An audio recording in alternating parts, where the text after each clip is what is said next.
Question है कि प्रबंधन प्रक्रिया में शामिल है तो नियोजन, संगठन और अभिप्रेरणा, यह तीनों शामिल होता है। नेक्स्ट क्वेश्चन है कि प्रबंधन बालकों का विकास है, न कि वस्तुओं का निर्देशन। शैक्षिक प्रबंधन में मानवों द्वारा मानव को निर्मित किया जाता है। तो किसका कथन है कि प्रबंधन बालकों का विकास है, न कि वस्तुओं का निर्देशन। शैक्षिक प्रबंधन में मानवों द्वारा मानवों को निर्मित किया जाता है। जैसे आप एक शिक्षक हैं और एक शिक्षक के द्वारा एक बच्चे को, तो दोनों तो मनुष्य हैं ना, लेकिन मानव के द्वारा जो मानव को निर्मित किया जाता है, तो आप लोग एग्जाम के पॉइंट ऑफ व्यू से याद रख सकते हैं कि मानव के द्वारा मानव निर्मित। इस तरीके से आप लोग एक ट्रिक बना लीजिए कि मानव के द्वारा मानव को निर्मित करना। तो इस तरीके से एक अपने माइंड में कीवर्ड रखिए, मानव के द्वारा मानव को निर्मित। पूरा डेफिनेशन आप लोगों से नहीं याद हो पाएगा और एग्जाम तो इतना करीब है। और ये किसने कहा? लॉरेंस ऑप्पिल ने कहा था। मानव के द्वारा मानव के निर्देश लॉरेंस ऑप्पिल के द्वारा कहा गया था। चलिए अगला देखते हैं क्वेश्चन कि समाज, संगठन तथा संगठन के प्रत्येक भाग को उपक्रम के उद्देश्यों की प्राप्ति में पूर्ण योगदान देना चाहिए। यह कथन किसका है कि समाज, संगठन तथा संगठन के प्रत्येक भाग को उपक्रम के उद्देश्यों की प्राप्ति में पूर्ण योगदान देना चाहिए। तो अब यहाँ पे समाज, संगठन तथा संगठन के प्रत्येक भाग को, ऐसे आप लोग समाज संगठन से याद रख सकते हैं, समाज संगठन। तो यह डोलेन के द्वारा कहा गया है। आप लोग ऐसे छोटे छोटे कीवर्ड से भी याद रख सकते हैं। अगला क्वेश्चन है कि पाठ्य सरगामी क्रियाओं के समय विभाग चक्र शामिल नहीं है। तो जो पाठ्य सरगामी क्रिया हैं के समय विभाग चक्र में क्या क्या शामिल है? बालचर, समाज सेवा, NSS या गृह कार्य। तो राइट आंसर हो जाएगा गृह कार्य शामिल नहीं होता है, बाकी सभी शामिल होते हैं। अगला क्वेश्चन है कि पर्यवेक्षण समय विभाग चक्र उपयोगी है प्रधानाध्यापक हेतु, अध्यापक हेतु, छात्रों हेतु, जिला शिक्षा अधिकारी हेतु।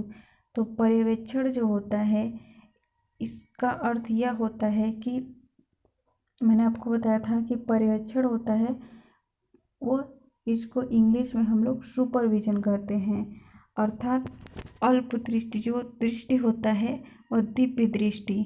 तो दिव्य दृष्टि समय विभाग जब उपयोगी होता है तो सबसे ज़्यादा जो केयर करता है वह प्रधानाध्यापक ही रखता है, उसका ही काम में होता है समय विभाग का जो चक्र है वो उपयोगी हो रहा है या नहीं, तो इसका ध्यान पर्यवेक्षण करता है, अर्थात कौन? प्रधानाध्यापक हेतु होता है। अगला क्वेश्चन है कि विद्यालय नियोजन मूल्यांकन का प्रतिवेदन किससे प्रेषित किया जाता है? तो विद्यालय नियोजन मूल्यांकन का प्रतिवेदन किसके प्रेरित किया जाता है? तो विद्यालय शिक्षा अधिकारी को दिया जाता है। अगला क्वेश्चन है कि विद्यालय के गुणात्मक विकास हेतु विद्यालय समन्वय योजना की सिफारिश किसने की थी? मुदालियर आयोग ने किया था। अगला क्वेश्चन है कि यह अनुभूत आवश्यकताओं और उपलब्ध साधनों के आधार पर निर्मित किसी शैक्षिक संस्थान के विकास की योजना है। यह परिभाषा किसने दिया था? तो यह परिभाषा बुच के द्वारा दिया गया था। अब आप लोग कैसे याद रखेंगे, चलिए ये देखते हैं। तो यह जो स्कूल मैनेजमेंट आप लोगों का चल रहा है अभी, तो इसमें हो जाएगा कि यह अनुभूत आवश्यकताओं और उपलब्ध साधनों के आधार पर निर्मित किसी शैक्षिक संस्थान के विकास की योजना है। यह परिभाषा बुच के द्वारा दिया गया था। तो इसमें आप लोग कीवर्ड ढूंढिए कि यह अनुभूत आवश्यकताओं और उपलब्ध साधनों के आधार पर निर्मित किसी शैक्षिक संस्थान के विकास की योजना है। तो अनुभूति वर्ड को आप लोग ले लीजिए, अनुभूति। यह अनुभूति आवश्यकताओं के उपलब्ध साधनों के आधार पर निर्मित किसी शैक्षिक संस्था की योजना है, विकास की योजना है। तो आप लोग अनुभूति वर्ड से रख सकते हैं कि यह अनुभूति आवश्यकताओं के उपलब्ध साधनों के आधार पर निर्मित किसी शैक्षिक संस्था के विकास की योजना है, बुच के द्वारा कहा गया है। यह डेफिनेशन दिया गया है। अगला क्वेश्चन है कि किसी भी संगठन का मस्तिष्क कहलाता है। तो कोई भी संगठन हो, जरूरी नहीं है कि वह शैक्षिक प्रबंधन हो, कोई भी संगठन हो तो उसके लिए मैनेजमेंट जरूरी होता है। यदि मैनेजमेंट नहीं होगा तो कुछ नहीं होने वाला। अगला क्वेश्चन है कि कितने वर्ष तक के बालक 15 मिनट की एकाग्रित होकर कार्य कर सकते हैं। तो जो 6 से 9 वर्ष का बालक होते हैं वो मात्र 15 मिनट तक एकाग्रचित होकर ही कार्य कर सकते हैं। उसके बाद से ऑटोमेटिक उनका दिमाग भटकने लगता है। वैसे तो नॉर्मली सबका होता है, लेकिन 15 मिनट तक वह एकाग्रचित रह सकते हैं 6 से 9 वर्ष के बालक। अगला क्वेश्चन है कि विद्यालय योजना के एक सत्र में कितने मूल्यांकन होते हैं। विद्यालय योजना के एक सत्र में अर्थात एक साल में कितने मूल्यांकन किए जाते हैं। तो जैसे कि अभी आप लोग ले लीजिए कि आप लोगों का यहाँ पे सेमेस्टर वाइज हो गया है, तो लगभग 2 एग्ज़ाम तो एक साल में हो ही जा रहे हैं। तो ये इसका एक अच्छा सा एग्जाम्पल हो सकता है। अगला क्वेश्चन है कि नियोजन एक प्रक्रिया है जिसके माध्यम से प्रबंधक भविष्य को देखता है तथा उपलब्ध साधनों से कार्य के विभिन्न विकल्पों की खोज करता है। यह कथन किसका है। तो नियोजन एक प्रक्रिया है जिसके माध्यम से प्रबंधक विषय को देखता है। तो आप लोग यहाँ पे जिसके माध्यम से प्रबंधक एक भविष्य को देखता है, यहाँ पे जो भविष्य वर्ड है आप लोग ये ले सकते हैं, क्योंकि मुझे नहीं लगता कि किसी की डिफिनेशन में भविष्य वर्ड है। तो मेसी ने ऐसा कहा है कि नियोजन क्या है, एक प्रक्रिया है। सबको मालूम है कि प्लानिंग जो है वो एक प्रक्रिया है, इसको किया जाता है और इसी के माध्यम से जो प्रबंधक है वो भविष्य को देखता है। क्या करता है, देखता है और देखता है तथा उपलब्ध जो भी साधन होते हैं, जो भी साधन से उससे कार्य के विभिन्न विकल्पों का खोज करता है। तो ये कथन मेसी के द्वारा कहा गया है। तो उस भविष्य वर्ड आप लोग याद रख सकते हैं कि पाठशाला समाज का लघु रूप है। अब ये छोटा सा एक डिफिनेशन है जो कि जॉन डेवी के द्वारा कहा गया है। तो इसमें कोई ट्रिक वगैरह लगाने की ज़रूरत नहीं है, ये आप लोगों के लिए ऑलरेडी ट्रिक साबित हो रहा है। तो पाठशाला जो है वो समाज का क्या है, एक लघु रूप है। यह जॉन डेवी के द्वारा कहा गया है। और विद्यालय प्रार्थना सभा हेतु निर्धारित अवधि कितना होता है। तो जो भी विद्यालय का प्रार्थना प्रेयर होता है वह 30 मिनट का होना चाहिए, यह होता है। और मैनेजमेंट का हृदय क्या है। तो अभिप्रेरणा है। जब आपके अंदर मोटिवेशन ही नहीं रहेगा तो नहीं आप कुछ नहीं कर सकते हो। तो इसलिए क्या होगा, प्रबंधन का जो सबसे मेन जो हार्ट है, हृदय है, वो किसको माना जाएगा, अभिप्रेरणा को माना जाएगा। नेक्स्ट क्वेश्चन है कि विद्यालय से संबंधित परिचयात्मक सूचनाएं विद्यालय योजना के किस खंड में प्रस्तुत की जाती है। तो यह जो विद्यालय योजना का प्रथम खंड में किया जाता है।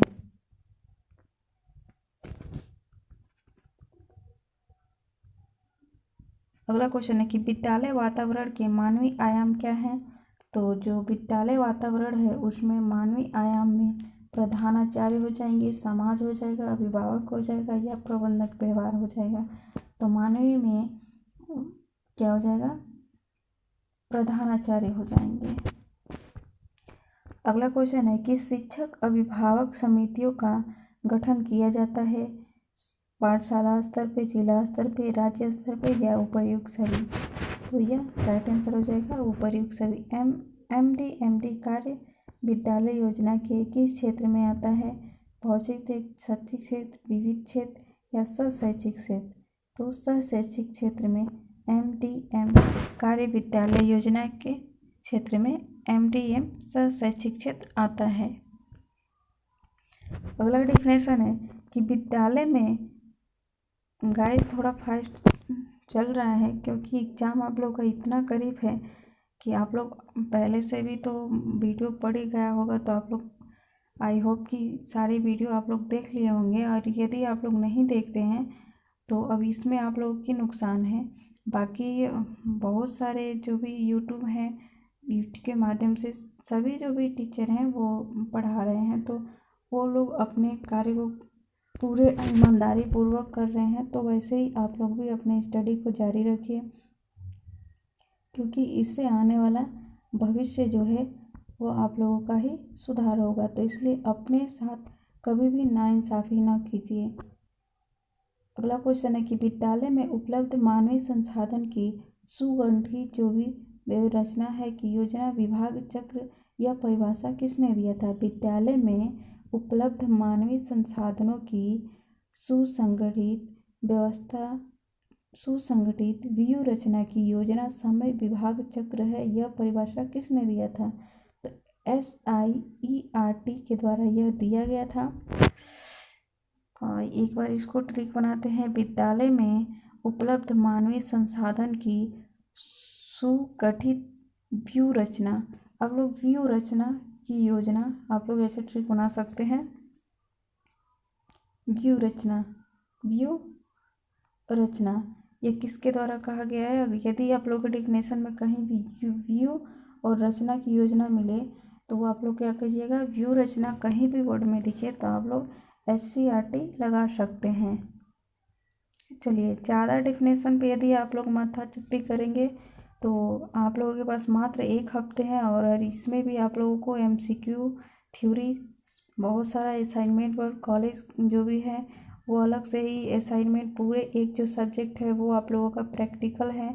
तो आप लोगों पे हम समझ सकते हैं कि बर्डन बहुत काफ़ी है, इसलिए आप लोग ज़्यादा इस समय डिफिनेशन को ट्रिक्स के माध्यम से ही याद कीजिए। हमारा MCQ कराने का मेन पर्पस यही है कि हो सकता है कि 2-4 बच्चे पुनः से क्लास को रिवाइज करें, क्योंकि रिवीजन बहुत, वैसे तो मैंने सबसे पहले यूट्यूब पे जितने भी थे वो सारे सब्जेक्ट हमने ऑलरेडी MCQ करा दिए थे, और सबसे पहले भी अभी शायद ही कोई उस समय MCQ करा रहा होगा जिस समय हमने MCQ डालना स्टार्ट किए थे। थोड़ा सा मैंने असाइनमेंट जो भी है उसको थोड़ा मुझे लॉन्ग टाइम लग गया डालने में, अपलोड करने में वीडियो, तो इसके लिए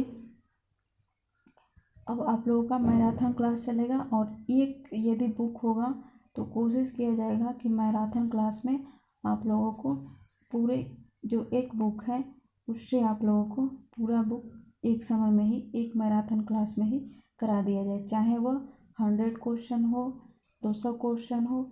अब मैंने क्वेश्चन को काउंट नहीं किया है क्योंकि इतना समय नहीं है, पर आप लोग अनुमान लगा सकते होंगे। चलिए अगला क्वेश्चन देखते हैं कि विद्यार्थी के गुण क्या क्या हैं? तो स्वशासन होना चाहिए, पहलकदमी होना चाहिए, तर्कशील होना चाहिए। तो ये सभी क्या है, विद्यार्थी के गुण होने चाहिए। अगला क्वेश्चन है कि स्कूल प्रणाली का अंतिम लक्ष्य क्या है? तो धनात्मक एवं मनोहरी वातावरण होना चाहिए, रुचिकर वातावरण होना चाहिए, अभ्यासकारी वातावरण होना चाहिए। तो सभी ये स्कूल प्रणाली का अंतिम लक्ष्य होना चाहिए। अगला क्वेश्चन है कि विद्यालय कैलेंडर में उल्लेखित किया जाता है।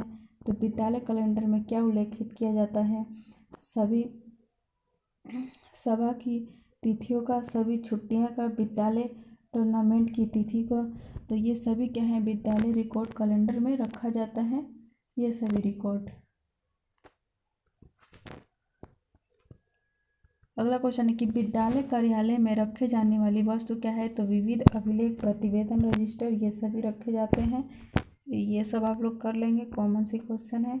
संचित अभिलेखों के प्रकार क्या हैं? तो फोल्डर, फाइल, लिफाफा, ये सभी क्या है, संचित किए जाते हैं। इसमें फाइल में, फोल्डर में, इन सभी में रखे जाते हैं रिकॉर्ड, इसलिए ये सभी हो जाएंगे। प्राथमिक विद्यालय में किसी निर्देशन विशेषज्ञ की आवश्यकता नहीं होती है।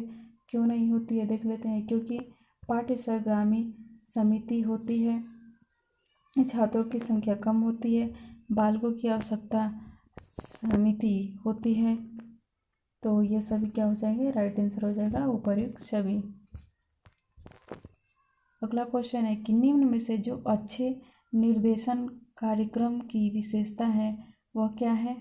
तो निम्न में से जो निर्देशन कार्यक्रम संगठन का सिद्धांत नहीं है वह सामाजिक संस्थाओं का सहयोग करना नहीं है।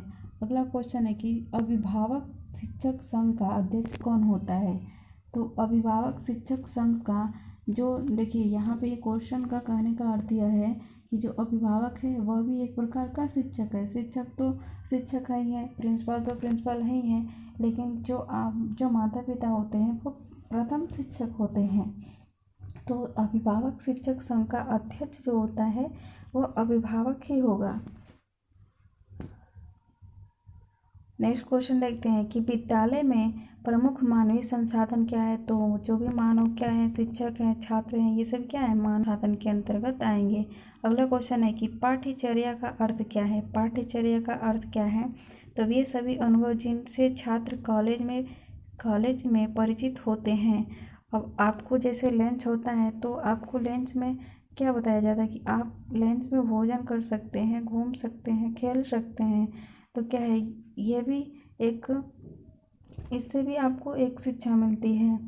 तो इस प्रकार से अलग अलग घूमना, पर्यटन करना या अपने क्लास अटेंड करना, ये सभी पाठ्यचर्या के ही अंतर्गत आता है। और जो पाठ्यचर्या होता है वो एक काफ़ी ब्रॉड होता है, संकुचित नहीं होता है। अगला क्वेश्चन है कि विद्यालय भवन निर्माण में ध्यान रखा जाता है।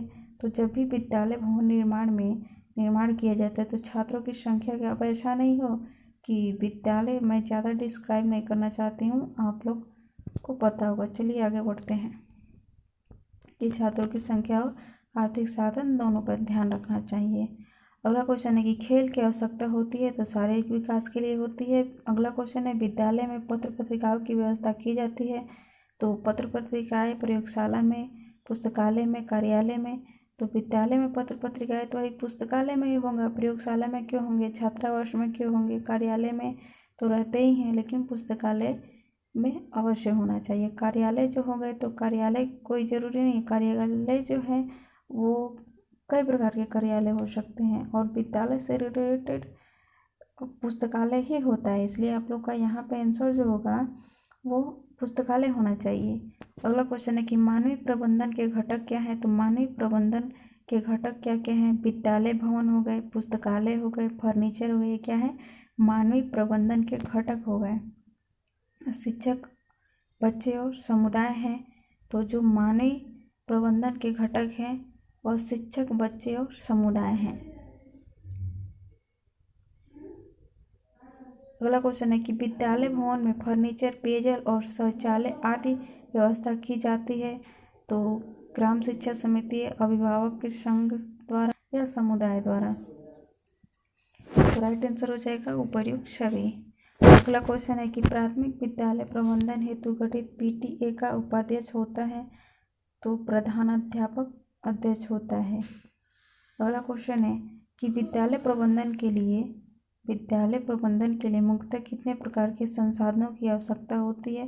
तो विद्यालय प्रबंधन के लिए, मैनेजमेंट के लिए मुख्यतः 3 प्रकार के संसाधन की आवश्यकता होती है। क्वेश्चन है कि विद्यालय की बौद्धिक प्रयोगशाला क्या है। तो विद्यालय की बौद्धिक प्रयोगशाला है तो कहाँ की जाएगी, म्यूजियम में जाकर, प्रयोगशाला में जाकर, शिक्षा कक्ष में, सबसे ज़्यादा पुस्तकालय से रिलेटेड। तो राइट आंसर हो जाएगा पुस्तकालय। प्राथमिक विद्यालय प्रबंधन हेतु मात्र शिक्षक संघ का अध्यक्ष कौन होता है। प्राथमिक विद्यालय प्रबंधन हेतु मात्र शिक्षक संघ का अध्यक्ष कौन होता है। तो केवल और केवल शिक्षक संघ का जो अध्यक्ष होता है वो प्रधानाध्यापक अध्यक्ष चुना जाएगा। टीचर के लिए, माता पिता और बच्चे के लिए नहीं क्वेश्चन कर रहा है ना। चलिए अगला क्वेश्चन है कि शिक्षा मंत्रालय का जो पहले नाम था वो मानव संसाधन विकास मंत्रालय था और अब उसका नाम चेंज करके 85 लोग गए थे। कहाँ गए थे, शिक्षा मंत्रालय, नाम बदलवाने के लिए, ऐसे याद रख लीजिए आप लोग। चलिए विद्यालय प्रधानाध्यापक में कौन सी नेतृत्व शैली बेहतर होती है। तो सत्ताधारी नेतृत्व, प्रजातांत्रिक नेतृत्व। तो राइट आंसर हो जाएगा। अगला क्वेश्चन है कि विद्यालय प्रधानाध्यापक में कौन सी नेतृत्व शैली बेहतर होती है। तो यहाँ पे प्रजातांत्रिक राइट आंसर हो जाएगा। अगला है कि एक शिक्षक के पास होना चाहिए, तो अपने विषय का ज्ञान होना चाहिए, शिक्षक पद्धति का ज्ञान होना चाहिए और छात्रों के विषय में भी ज्ञान होना चाहिए, इसलिए राइट आंसर हो जाएगा उपर्युक्त सभी। एक प्रभावी शिक्षक वह है जो कर सकता है? क्या कर सकता है? कक्षा पर नियंत्रण, कम समय में अधिक सूचना देना, या विद्यार्थियों को सीखने के लिए अभिप्रेरित करना। तो एक प्रभावी शिक्षक वह है जो कर सकता है, विद्यार्थियों को सीखने के लिए अभिप्रेरित कर सकता है, प्रेरणा दे सकता है। अगला क्वेश्चन है कि एक सजीव कक्षा स्थिति में निम्नलिखित में सबसे अधिक सम्मानित है। तो शिक्षक छात्र वार्ता राइट आंसर हो जाएगा। कभी कभार हंसी का शोर, पूर्ण रूप से अशांत रहना, विद्यार्थियों के बीच तेज आवाज में वार्तालाप करना, या शिक्षक छात्र वार्ता। तो एक सजीव कक्षा ऐसा ना हो कि चुपचाप रहें, ऐसा लगे कि जैसे विद्यालय में कोई है ही नहीं, या इतना शोर करे कि पता चल जाए कि मार्केट है। तो ये सही होता है एक कक्षा सजीव के बारे में। अगला क्वेश्चन है कि शिक्षकों की भूमिका है। तो शिक्षकों की क्या भूमिका है?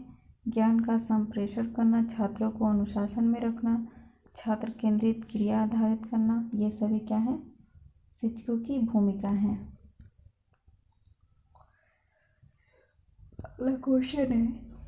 अगला क्वेश्चन है कि एक उत्तम शिक्षक वह है जो छात्र में वांछित व्यवहारगत परिवर्तन करता है।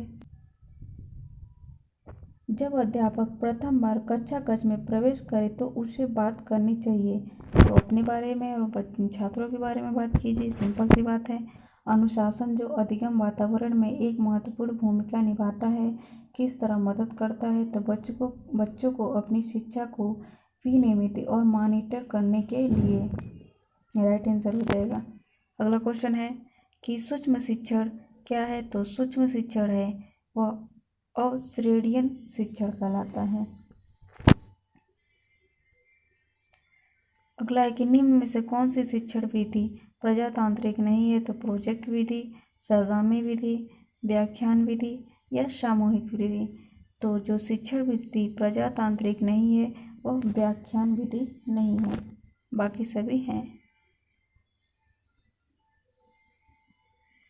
अगला क्वेश्चन है कि प्रोजेक्ट शिक्षण विधि किससे संबंधित है? तो सबसे पहले जो प्रोजेक्ट शिक्षण विधि आया था वह जॉन डीवी के द्वारा आया था। एक कक्षा अध्यापक विद्यार्थी के मध्य बढ़ावा देता है तो वह सहयोग की भावना को।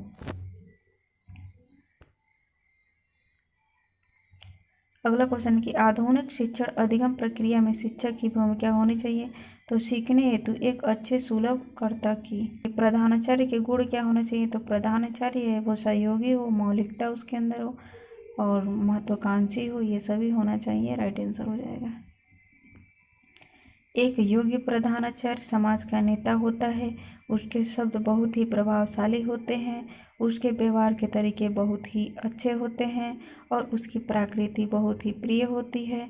सब कुछ बहुत ही आप लोग देख सकते हैं यहाँ पे ट्रिक अपने आप निकल रहा है कि उसके सभी गुण बताया जा रहा है। क्या बताया जा रहा है? कि वो नेता होगा, प्रभावशाली होगा, व्यवहारिक होगा, और उसकी प्रकृति बहुत अच्छी होगी। तो ये किसने कह दिया है? गैंड एवं शर्मा जी ने। याद रखिए, शर्मा जी ने मतलब प्रिंसिपल को बहुत सारी अच्छे वर्ड से प्रोजेक्ट किए हैं। तो इसके निसंदेह अध्यापक हमारे भविष्य का निर्माता है। यह किसने कहा कि निसंदेह अध्यापक हमारे भविष्य का निर्माता है? यह किसने कहा है? तो जाकिर हुसैन के द्वारा कहा जा रहा है। याद रखिए, जाकिर हुसैन कह रहे हैं कि इसमें कोई संदेह नहीं है कि अध्यापक हमारे भविष्य का निर्माता है। बात बिल्कुल सही है, जाकिर हुसैन ने जो भी कहा है वह राइट है। अब जाकिर हुसैन और निसंदेह ऐसे, और जाकिर हुसैन और निसंदेह, और ऐसे आप लोग याद रखिए। अगला क्वेश्चन है कि अध्यापक ही इतिहास का वास्तविक निर्माता है। किसका कथन? अध्यापक ही इतिहास का वास्तविक अब यहाँ पे अध्यापक के लिए क्या कहा जा रहा है? यहाँ पे अध्यापक को बताया गया कि भविष्य निर्माता है, निसंदेह भविष्य निर्माता है। और यहाँ पे कहा जा रहा है H.G. बल्ब से इसको बल्ब याद कर लीजिए, बल्ब। तो अध्यापक ही इतिहास का वास्तविक निर्माता है। तो H.G. बल्ज के द्वारा कहा गया है कि जो टीचर है वो क्या है, इतिहास की वास्तविक रियल निर्माता, क्रिएटर, ऐसे आप लोग याद रख सकते हैं। अध्यापक की भूमिका है तो अध्यापक एक सशक्त तत्व के रूप में हो, एक राष्ट्र निर्माता के रूप में हो, समाज की रीढ़ की हड्डी हो।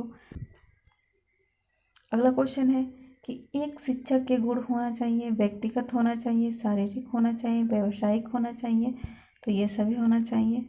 कक्षा कक्ष प्रबंधन की सहायक युक्तियाँ क्या है? कक्षा कक्ष प्रबंधन की सहायक युक्तियाँ क्या हैं? तो पर्यटन होना चाहिए, फील्ड कार्य होना चाहिए, गृह कार्य होना चाहिए। इससे क्या होगा? कक्षा कक्ष का प्रबंधन रहेगा, मैनेजमेंट अच्छा रहेगा। कक्षा कक्ष शिक्षण की प्रक्रियाएं की अवस्थाएं होती हैं, तो कक्षा कक्ष शिक्षण की क्रियाएं की अवस्थाएं होती हैं वह 3 प्रकार की होती हैं।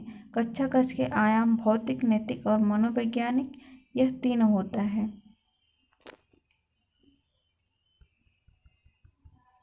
कक्षा कक्ष का घटक क्या होता है? तो अध्यापक हो गया, छात्र हो गया, मदरसा हो गया, ये सभी क्या हो गए? कक्षा कक्ष के घटक हो गए। कक्षा कक्ष का वातावरण होना चाहिए, शांत होना चाहिए, शोरगुल से भरा होना चाहिए, अनुशासन से पूर्ण होना या मित्रतापूर्वक होना चाहिए। वर्तमान समय में शिक्षा का सबसे उपयुक्त उपागम कौन सा है? तो इस समय क्रिएटिविटी ज़्यादा होना चाहिए, तो सृजनात्मक उपागम ज़्यादा होना चाहिए। अगला क्वेश्चन है कि कक्षा कक्ष में शिक्षक और विद्यार्थी के मध्य संप्रेषण होना चाहिए, तो उद्देश्य केंद्र, उसका कोई उद्देश्य हो, ऐसा नहीं कि किसी भी टॉपिक पे बस शिक्षक और बालक अपनी कम्युनिकेशन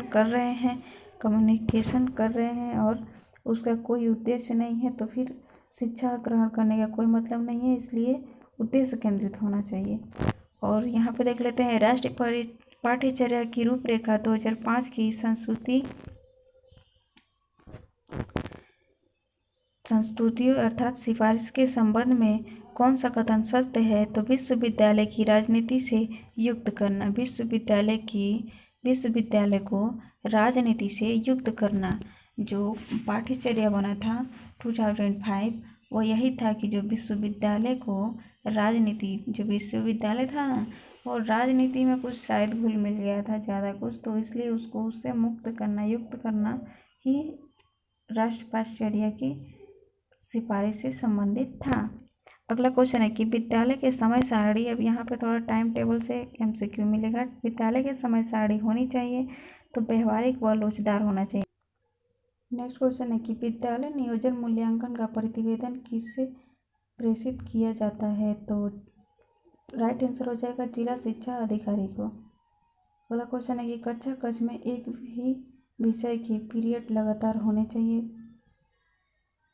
नहीं होने चाहिए। सब्जेक्ट का ऐसा नहीं हो कि कोई सब्जेक्ट छूट जाए और एक सब्जेक्ट का 2 पीरियड हो, ऐसा नहीं होना चाहिए। चलिए आगे देखते हैं। समय सूची स्कूल का स्पार्क प्लग है जो स्कूल के विभिन्न कार्यों तथा कार्यक्रमों को संचालित करता है। यह कथन किसका है?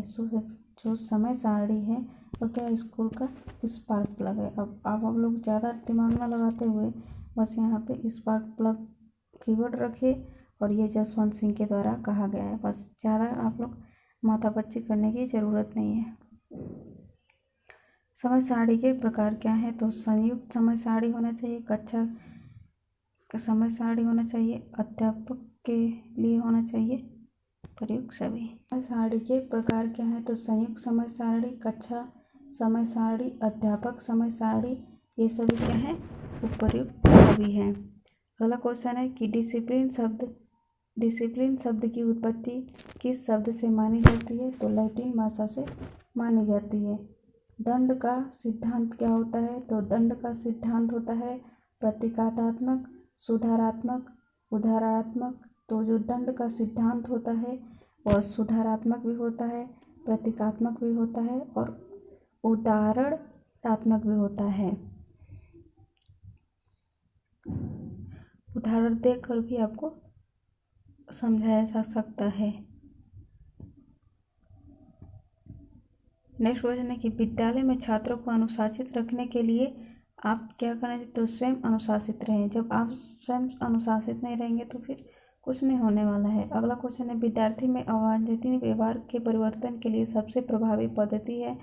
तो अवांछनीय व्यवहार के कारणों को ढूंढना और उपचार का प्रबंधन करना राइट आंसर हो जाएगा। अगला क्वेश्चन है कि अपने विद्यार्थियों को समझने के लिए एक शिक्षक में अच्छी जानकारी होनी चाहिए। अपने बच्चों को समझने के लिए क्या होना चाहिए? तो बाल मनोविज्ञान के ज्ञान होना चाहिए, बच्चों को समझने की प्रवृत्ति होनी चाहिए, बच्चों जो विषय वस्तु के प्रति विद्यार्थी के मत को जानना चाहिए। ऐसा नहीं कि जो जिसको इंग्लिश में रुचि है उसको बोले कि मैथ पढ़ो तुम, उसको ज़बरदस्ती बस मैथ पढ़ाया जा रहा है, कुछ नहीं उसका औचित्य निकलेगा।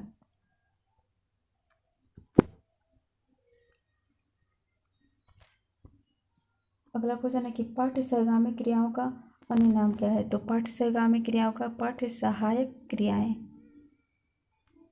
ये नाम है। पाठ्य सहगामी क्रियाएं होती हैं सामूहिक ड्रिल, बागवानी, स्काउटिंग, ये सभी क्या है? पाठ के साथ साथ चलने वाली क्रियाएं। पाठ्य सहगामी का क्या मतलब है कि जैसे आपका जो भी आप शिक्षा ग्रहण करते हैं, लेकिन उसके साथ साथ में जैसे बीएड में ले लीजिए, एक तरफ आपकी जो भी सब्जेक्ट है वो चल रहा है और साथ साथ में आपको असाइनमेंट बनाना पड़ता है, स्काउट गाइडिंग करना पड़ता है, कई तरीके के प्रोजेक्ट करने पड़ते हैं, प्रैक्टिकल करने पड़ते हैं, ऐसे बहुत सारे हैं। तो ये सभी क्या है? पाठ के साथ साथ जो चलते हैं वो पाठ्य सहगामी कहलाते हैं। तो ऐसे आप लोग याद रख सकते हैं। अगला क्वेश्चन है कि शिक्षा तभी सार्थक होगी जब छात्र केंद्रित होगी। चलिए अगला क्वेश्चन है कि शिक्षा का मूल्य कार्य क्या है? तो शिक्षा का मूल्य कार्य अध्ययन के लिए अनुकूल वातावरण तैयार करना है। कि वर्तमान समय में शिक्षा की दुर्दशा का मुख्य कारण क्या है? तो इस समय बताइए क्या है? एकाकी परिवार है, छात्रों का दूरदर्शन में अधिक समय व्यतीत करना है, गाइड पुस्तकों पर भरोसा करना है, शिक्षक छात्र का विषम अनुपात होना चाहिए। अनुपात है तो जो छात्र और शिक्षक हैं, जो शिक्षक एवं छात्र का विषम अनुपात हो गया है।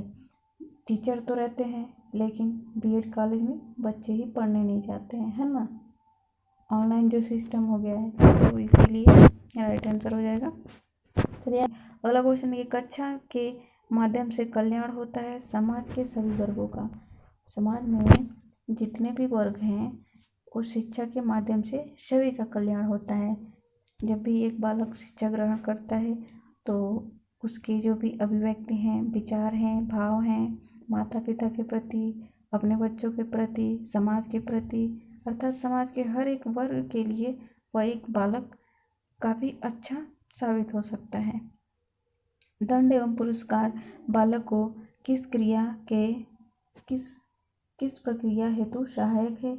तो सामाजिकरण में राइट आंसर हो जाएगा, सामाजिकरण में। अगला क्वेश्चन है कि समय सारणी से तात्पर्य है? तो विद्यालय की सभी गतिविधियों को समय अनुसार क्रमबद्ध करना। अगला क्वेश्चन है कि समय सारणी का सर्वाधिक महत्वपूर्ण गुण क्या है? तो लचीलापन अवश्य होना चाहिए समय सारणी में। अगला क्वेश्चन है कि शिक्षकों को निम्नलिखित शिक्षण प्रवृत्तियों के अभ्यास में लाना चाहिए। तो अंतःक्रियात्मक विधि होना चाहिए। बालक के अंतर क्या होना चाहिए? अंतःक्रियात्मक होना चाहिए। बालक जो है उसको अंदर से वो पढ़ना सोचे, मोटिवेट होना सोचे, ये सभी होना चाहिए। तो थैंक्स गाइज। और राजेंद्र से MCQ था ये आप लोगों का, जिसमें कि मैंने तो काउंट नहीं किया है, आप लोग खुद क्वेश्चन अटेम्प्ट करके बताइएगा कि कितने क्वेश्चन थे। लगभग हमारे ख्याल से 100 क्वेश्चन तो होंगे ही। तो इस तरीके से मैंने कुल मैनेजमेंट पे आप लोगों को MCQ मिला और कल आप लोगों को समावेशी शिक्षा इस तरीके से एक दिन के अंदर पूरे राजेंद्र को कवर कर दिया जाएगा और भी बाकी सारे हैं तो उसे भी कंप्लीट करा दिया जाएगा MCQ।